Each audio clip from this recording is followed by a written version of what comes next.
Alors, les dernières nouvelles de chez Sony sont plutôt ravissantes, surtout pour les personnes qui sont, qui portent une situation d'handicap. Parce qu'aujourd'hui, on a une manette qui est disponible, donc grâce à son projet que dévoile Sony. Et tout ça en situation de handicap, forcément pour ceux qui ont du mal pour jouer aux jeux vidéo. Et aujourd'hui, le projet de Leonardo, ce jeudi d'ailleurs, le constructeur japonais, a publié donc sur son blog donc, quelques explications techniques, mais une flopée de visuels sur cette manette.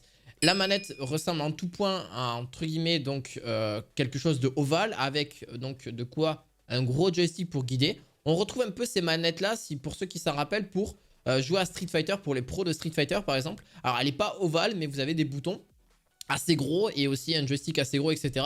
Et là c'est vrai que c'est quand même très bien pensé parce que c'est vrai que même les personnes qui ont du mal, etc. peuvent vraiment très bien s'en sortir, que ce soit de n'importe quel type de manière en soi. Et d'ailleurs, Sony a mis vraiment l'idée sur ça, que d'ailleurs, cette mise en ligne, donc ce jeudi 18 mai, permette de mieux découvrir sa configuration, mais aussi surtout les nombreuses options de personnalisation possibles. Donc oui, ça rappelle un petit peu la manette classique, parce que c'est blanc, c'est surtout pour la PlayStation 5. Et d'ailleurs, ça a été développé par des experts sur les questions d'accessibilité. C'est vraiment là où ça a été le plus important.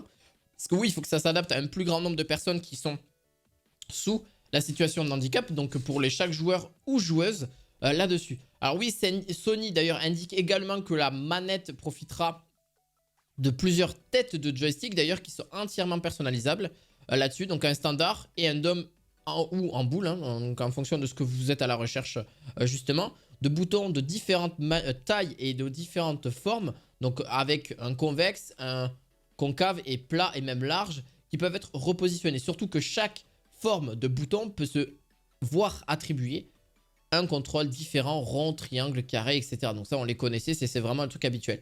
D'ailleurs, vous avez dans l'idée de personnalisation la longueur séparant le stick du reste de la manette pour être modifié avec un bras rétractable de possible. Donc là, jusque là, ça c'est vraiment bien pensé aussi d'avoir vraiment quelque chose de rétractable au niveau du bras, donc du joystick là-dessus.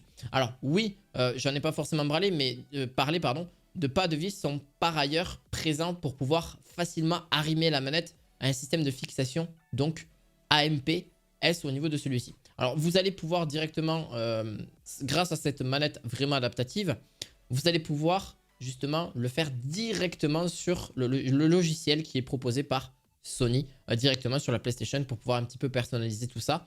Et c'est là que les joueurs pourront modifier les contrôles assignés à chaque touche, ainsi que la sensibilité du stick. Donc pour l'heure, on ignore encore la date de sortie. Donc si y en a, vous avez eu des rumeurs, etc., n'hésitez pas à me le dire en commentaire. Je pense que ça peut vraiment être une suite là-dessus. Et ainsi que le tarif qui sera proposé. Alors c'est sûr qu'aujourd'hui, on n'a vraiment pas combien ça va être proposé, tout ça. Par contre, si vous souhaitez, je vous mettrai aussi la PlayStation 5 directement en description de vidéo pour ceux qui souhaitent passer justement sur l'une des meilleures consoles qui existent du moment. Alors oui, on va avoir, je pense, un bon pack de jeux qui risque de sortir très prochainement et sur les prochaines années qui risque d'être... Il y a un catalogue encore plus fou que la PlayStation 4.